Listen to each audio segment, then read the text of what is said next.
Hello doctor గారు, నమస్తే. నమస్తే అండి. సోరియాసిస్ హోమియోపతి వైద్య విధానంలో ఈ సోరియాసిస్ని మీరు ఎలా ట్రీట్ చేస్తారు? అంటే ఆ సమస్య ఎందుకు వస్తుంది అని చెప్తారు?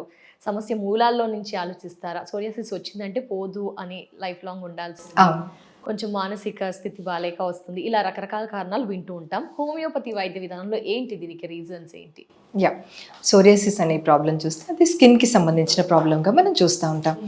అయితే సోరియాసిస్ అనేది ఒక ఆటోఇమ్యూన్ డిజార్డర్ అంటే మన బాడీలో ఏదైతే ఇమ్యూన్ సిస్టమ్ ఉంటుందో అది మనకు ఎలాంటి వ్యాధులు రాకుండా ప్రొటెక్ట్ చేయాల్సి ఉంటుంది. కానీ ఒక్కొక్కసారి మిస్టేకన్గా మన వ్యాధి నిరోధక శక్తి మన బాడీనే అటాక్ చేయడం మనం చూస్తూ ఉంటాం.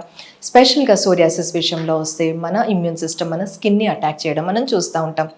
ఏదైతే పాత కణాలు పోయి కొత్త కణాలు ఒక సైకిల్ ఏదైతే ఉంటుందో, అంటే ఆల్మోస్ట్ 21 to 28 days సైకిల్ ఏదైతే ఉంటుందో, మనకు అంటే ఇమ్యూన్ సిస్టమ్ ప్రాబ్లం రావడం వల్ల, ఆటోఇమ్యూన్ డిజార్డర్ ఉండడం వల్ల ఎలా జరుగుతుందంటే ఎవ్రీ 3 to 4 daysకే సెల్స్ అనేది రీప్లేస్ అవ్వడం జరుగుతూ ఉంటుంది. అంటే పాత కణాలు పోకముందే కొత్తది వచ్చేయడము, అక్కడ అక్యుములేషన్ అనేది మనం చూస్తూ ఉంటాం అన్నమాట. ఆ అక్యుములేషన్ అంటే ఒక లేయర్ మీద ఒక లేయర్ అలా వస్తూ ఉండడం ద్వారా అక్కడ ఫంగస్ అనేది ఫామ్ అయిపోయి అక్కడ విపరీతమైన దురద అనేది మనం చూస్తూ ఉంటాం.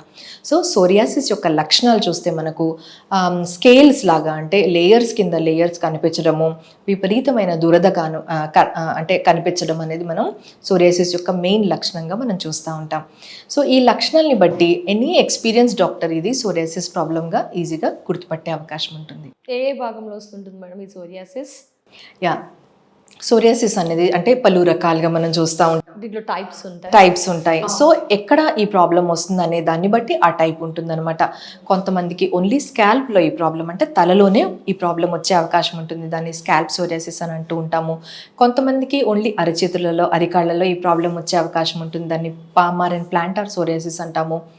బాడీ మొత్తం కూడా వచ్చే అవకాశం ఉంటుంది, బ్లాక్ సోరియాసిస్ అని అంటూ ఉంటాం.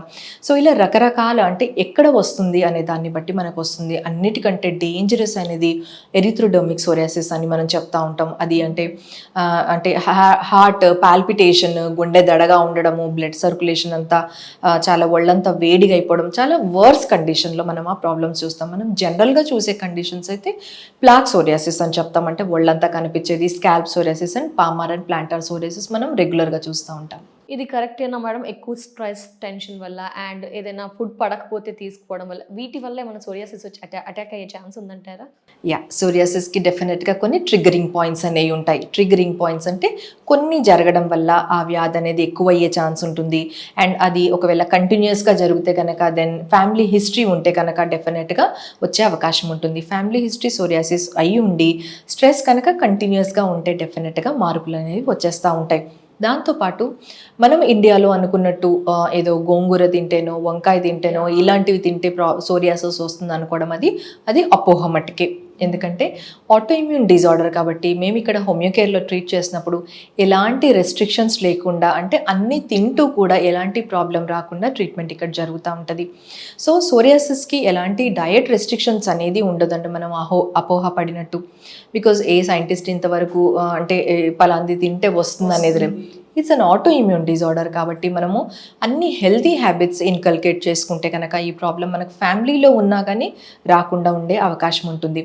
అండ్ హోమియోపతి ఏదైతే ఇక్కడ ప్రిస్క్రైబ్ చేస్తామో దాన్ని జెనెటిక్ కాన్స్టిట్యూషనల్ రెమెడీ అంటామంటే ఒకవేళ ఫ్యామిలీలో ఇలాంటి ప్రాబ్లం ఉన్నా కానీ మనకు రాకుండా కాపాడుకోవచ్చు. ఇది అంటువ్యాధి మేడం? ఒకరి నుంచి ఒకరికి స్ప్రెడ్ అవుతుందా?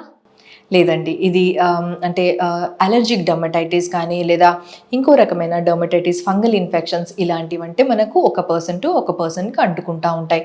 బట్ ఇది సోరియాసిస్ అనేది ఆటోఇమ్యూన్ డిజార్డర్ కాబట్టి మీ ఇమ్యూన్ సిస్టమ్ తక్కువ ఉంటే మీకు వచ్చే అవకాశం ఎక్కువగా కనిపిస్తాం. ఎస్ మేడం, సోరియాసిస్తో కూడా కొంతమంది ప్రజలు సఫర్ అవుతూ ఉన్నారు.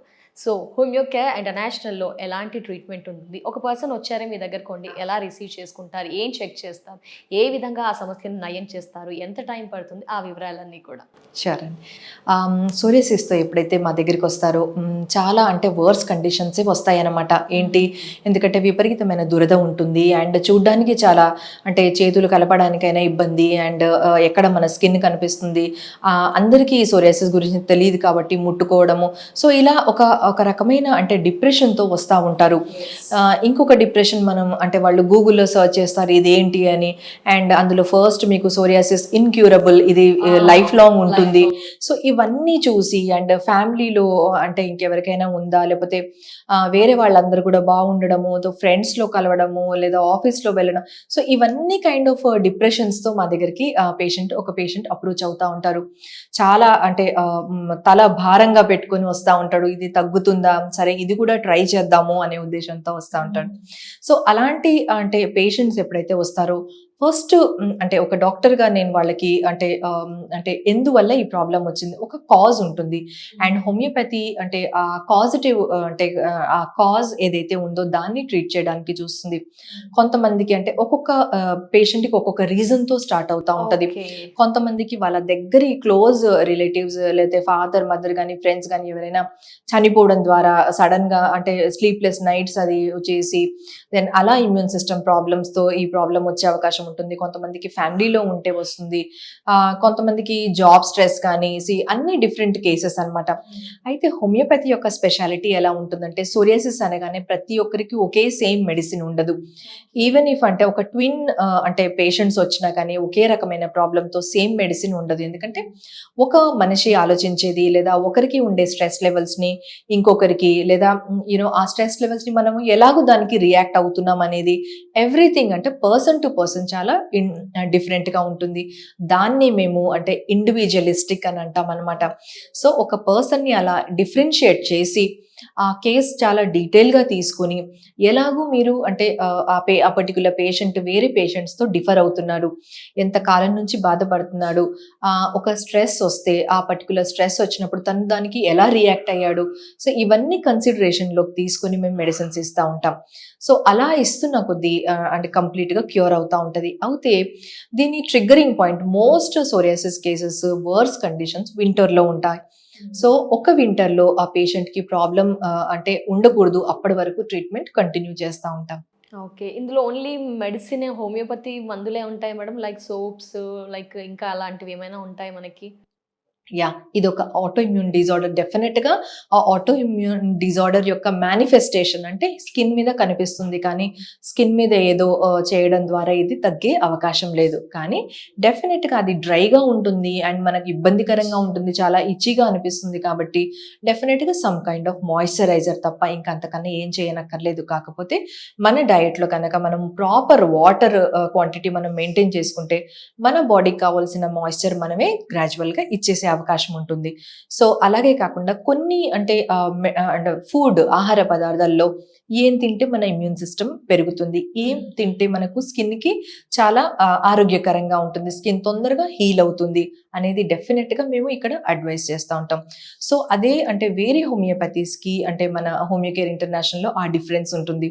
అంటే పేషెంట్ని క్యూర్ వైపు తీసుకెళ్ళడానికి మెడిసిన్స్కి ఎంత ఇంపార్టెన్స్ ఇస్తామో డయట్ అండ్ వర్కౌట్, చిన్న చిన్న ఎక్సర్సైజెస్, వాకింగ్ దానికి కూడా ఈక్వల్గా ఇంపార్టెన్స్ ఇస్తాం. అందుకని ఇక్కడ ప్రాబ్లమ్స్ తగ్గిన తర్వాత మళ్ళీ రాకుండా కూడా ఉంటాయి. అంటే ఇప్పుడు ఒక వ్యక్తి సోరియాసిస్తో సఫర్ అవుతున్నారు, హోమియోకేర్ ఇంటర్నేషనల్కి వచ్చారు, పర్మనెంట్ సొల్యూషన్ చెప్పుకోవచ్చా మేడం? ఫస్ట్ ఏదైతే పేషెంట్ డిప్రెషన్తో వస్తూ ఉంటాడో ఇక్కడ తగ్గిన కేసెస్ మేము వాళ్ళకి చూపిస్తూ ఉంటాము.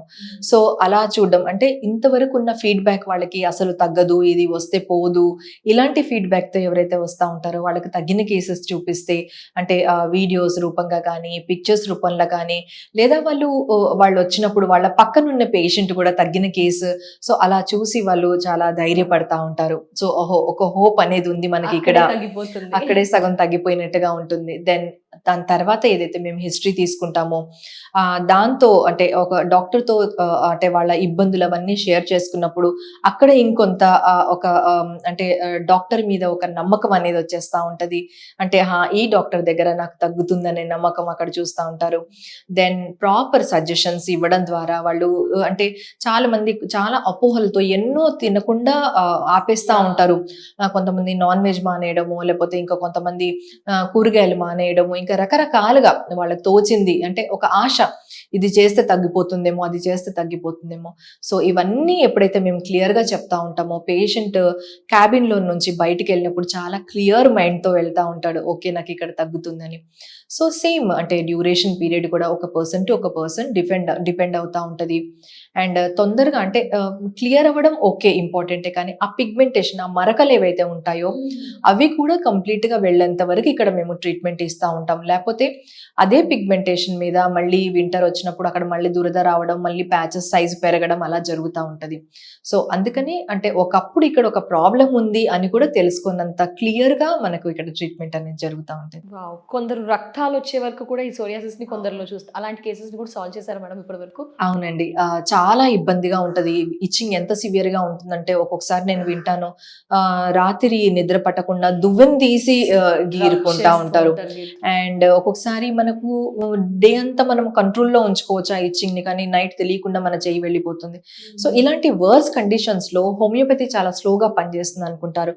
అక్యూట్ మెడిసిన్స్ అంటే అక్యూట్ ఇచ్చింగ్ తగ్గడానికి ఏదైతే మెడిసిన్స్ ఇస్తామో అప్పటికప్పుడు వెంటనే తగ్గే మెడిసిన్స్ కూడా ఉంటాయి. అంటే అప్పుడున్న సమస్య కంప్లీట్గా తగ్గడమే కాకుండా ఫ్యూచర్లో ప్రాబ్లం రాకుండా మెడిసిన్ అనేది కంటిన్యూ అవుతూ ఉంటుంది. Thank you so much madam. Valuable టైంని స్పెండ్ చేస్తూ సోరియాసిస్ని ఎలా నయం చేస్తారు, ఏ విధంగా సమస్యను సాల్వ్ చేస్తారో తెలియజేశారు. నమస్తే. నమస్తే.